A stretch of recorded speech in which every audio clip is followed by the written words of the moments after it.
Hi everybody, I'm Bree the Plant Lady, checking in with a late August container garden tour. It has been hot, it has been dry, however, the sky is a little ominous, and I'm hoping that some water will actually fall from that cloud system, because I didn't do a very good job watering today. And the containers are kind of a mixed bag. Some look amazing and others need me to come with pruners and do some serious replanting for the fall season. So I haven't made any progress on doing anything in these containers. So let me show you what everything looks like now, and I'll go over what I want to do and why, so that all of you will be able to take this and apply it to your containers. So it's late August, and this pocket is like the dream pocket, right? This is, all of these container combos look amazing. Sweet potatoes, the plectranthus, the coleus. I still even have nasturtiums holding on, which I think is the most amazing thing. That diamond frost, euphorbia. As I pan across here, you'll see this papyrus looks amazing. I'd actually like to go ahead and get this planted in a little pond to see if it will overwinter. These blueberries are looking great. Those are going to get planted in the ground later this fall. And you can see that the pop star hydrangea is starting to put out new flowers. I'm really pleased with that. It's really just the tomatoes that look ugly in the pots, and that's an easy enough fix by just literally cutting the plants out, pulling the cage, and you'll never even know they were there. Now, though this early girl looks ugly, it's full of fruit, and I'm not gonna remove it because, I mean, look at, there's beautiful fruit still coming. But for the most part, that's kind of the philosophy that I'm taking at this stage. I think I'm gonna go ahead and be ruthless, and though some of the new growth on the tomatoes look really great, I'm probably not gonna cut them all, but I'm gonna cut some. So I'd like to go ahead and get these replanted for the cool season, for an early cool season. And you can see these tomatoes just need to come out because they're dead. So that makes it really easy. And again, in these pots, I'm gonna go ahead and do a bunch of seeding of things like arugula, kale, lettuce, leafy greens that are colorful with good texture. So they'll give us something to look at in the short term. They'll look good for the fall open garden. And then I will do the real fall plantings, really not probably until November. Now, it is worth acknowledging that succulents are amazing and everyone should grow them. Remember, all of these are tender. I bring these into the heated shed every winter, and I've been overwintering these for more than a decade. And I have never regretted having a succulent collection. And I know I've said this before, but putting them all together in one spot just really makes them have a lot of impact. And they love the heat, they love the humidity, they don't mind being dry. Of course, they do get watered. I go ahead and water them with everything else. But there are no containers that look better than the succulent plants at the end of August. I swear I was not trying to make a butterfly video, but as I was walking up to the porch to get bug spray, I can't help it. Look at how many butterflies there are.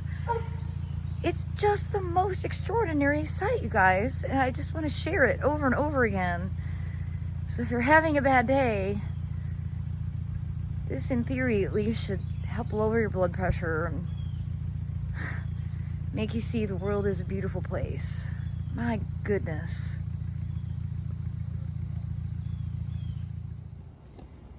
Over here on the north side of the south-facing fence, everything's kind of going wild.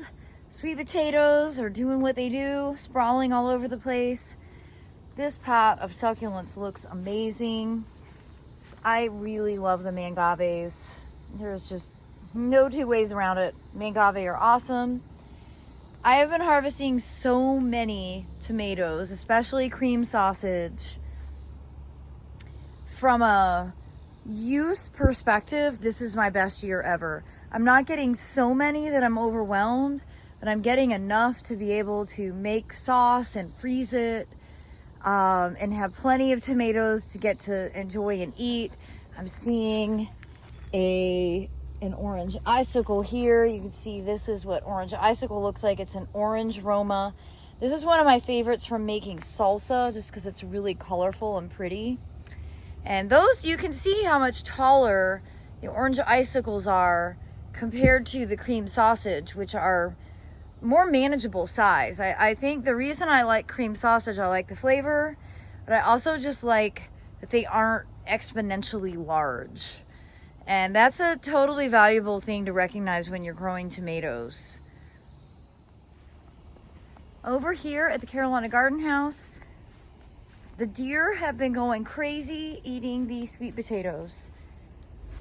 But that's fine, because this is the only place that I'm noticing any damage. And you know what? They're gonna eat something. They might as well eat from this buffet.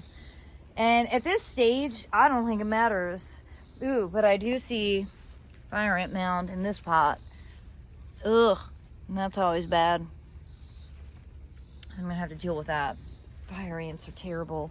If you live in a place without fire ants, be grateful every single day. They are really terrible. Now, these cream sausage growing in the soil cube bags are rocking and rolling. And I didn't water them today, but I think it's gonna be okay. I hear thunder in the distance, so that doesn't necessarily mean that we're gonna get rain, but hopefully. But you can see so many fruit that aren't ripe yet. When they're like this, they aren't ripe, so just leave them. I posted a video about knowing the different stages of the non-red tomatoes, and you know, once you start seeing it, it's very intuitive. You understand when it's time to harvest. I am super pleased with how these have performed all summer. I stand that this is the easiest way to grow tomatoes, particularly for us in the Southeast, where tomatoes are not easy, okay? If someone says they are lying to you. Tomatoes will humble you in a skinny minute. I think growing them directly in the bag of soil cube or veggie mix is 100% the solution. You can see these are also doing pretty well. I've had a lot of blossom end rot in these, and this soil is not all soil cube.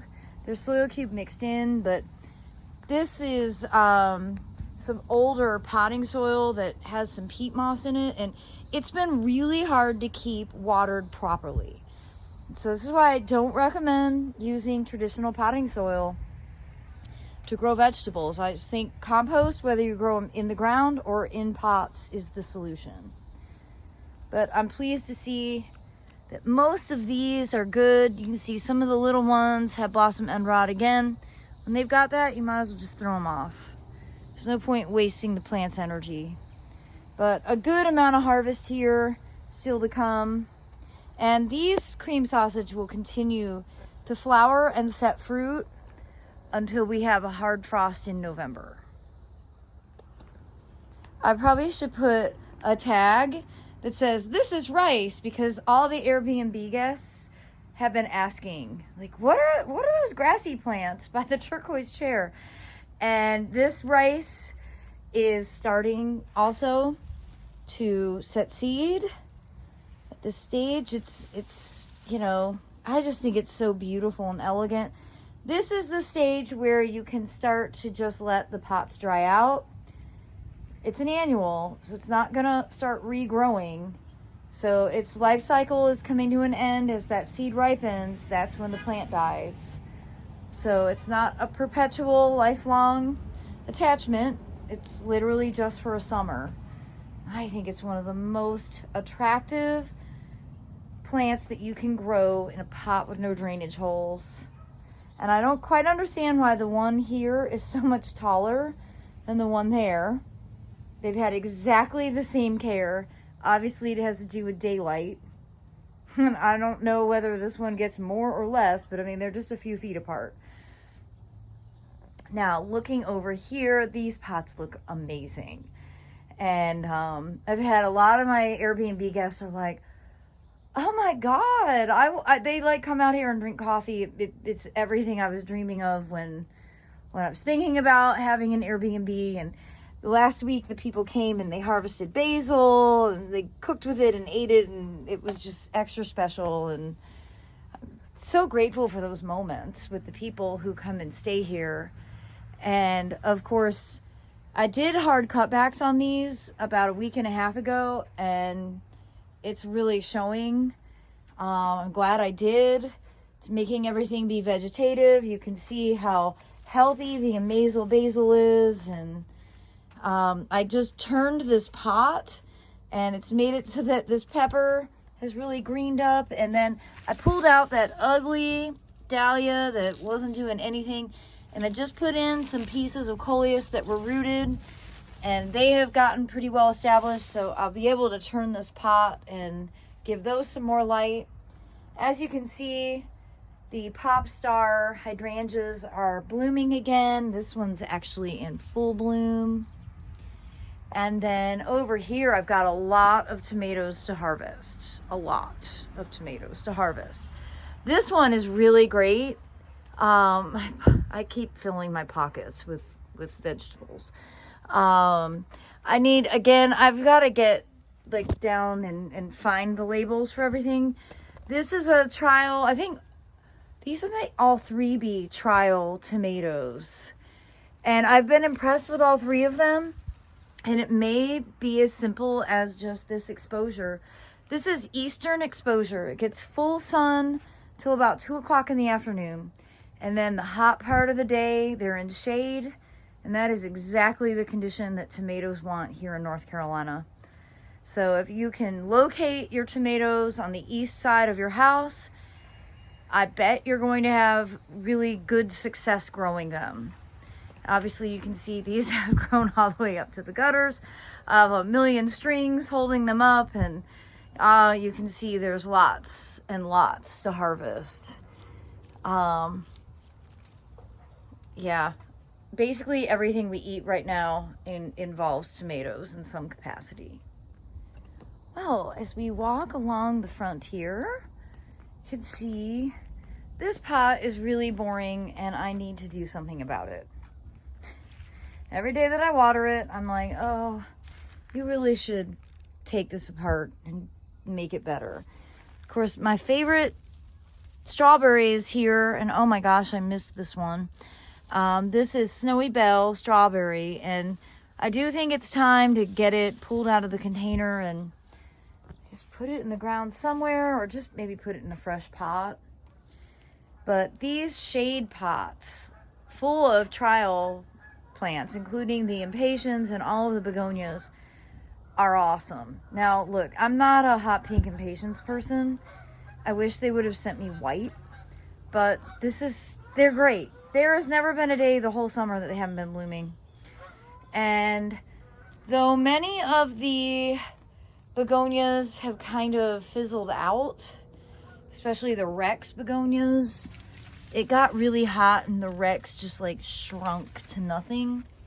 This angel wing is awesome.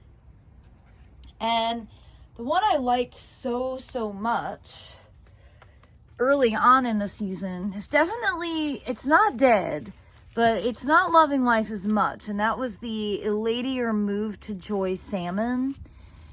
It preferred before real summer hit, but it is alive. It didn't die. Remember, I lost both Rex begonias in this pot.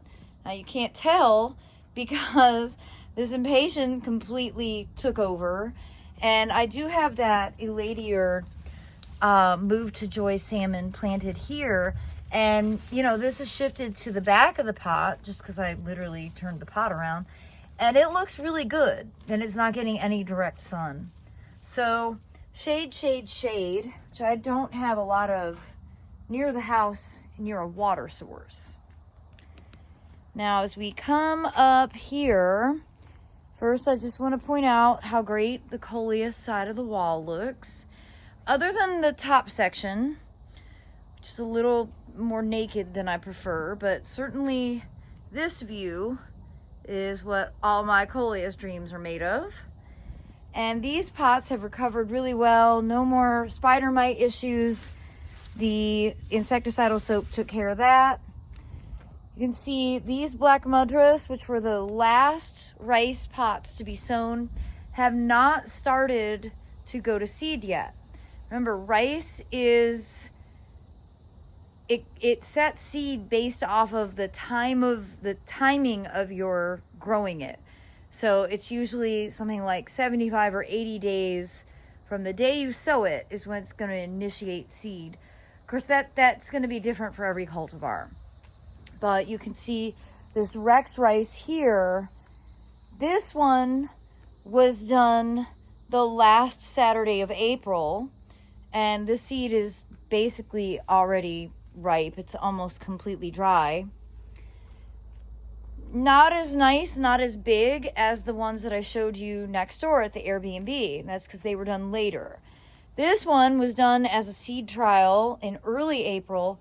See how short and squatty and ugly, and it's a lot less seed set. So this is why you don't want to sow your rice seed too early.